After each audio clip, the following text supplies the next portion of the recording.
Patay ang usa ka purok president sa Pagadian City human gipusil sa usa ka footbridge sa syudad. Naila ng biktima nga si Kaloy Andal, 44 anyos, nga usa ka empleyado sa Pagadian City Hall ug purok president sa ilang lugar sa barangay Kabingaan sa Pagadian City. Sumala sa kapulisan, pauli ng biktima gikan sa trabaho kauban ng laing individual nga wala nila ginganlan. Ug sa 20 metros na lang ang gilayon gikan sa balay sa biktima diyang kalit miduol ang suspect nga nailang si alias Dante ug gipusil ang biktima punting sa ulo ug sa nagkadayang parte sa lawas niini. Samtang ang kauban niini gilayong miambak sa dagat tungod matud pa sa kahadlok. Apan nakita niini ang suspect nga miikyas gamit ang pump boat padulong sa mga bakawan sa barangay White Beach sa Pagadian City.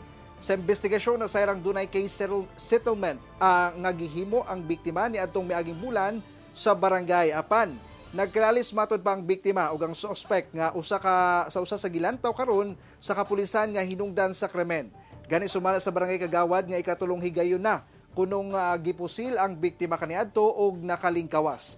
Gilubong ng biktima subay sa tradisyong Islam. Samtang padayon ng investigasyon sa krimen ug ang pagpangita sa suspect.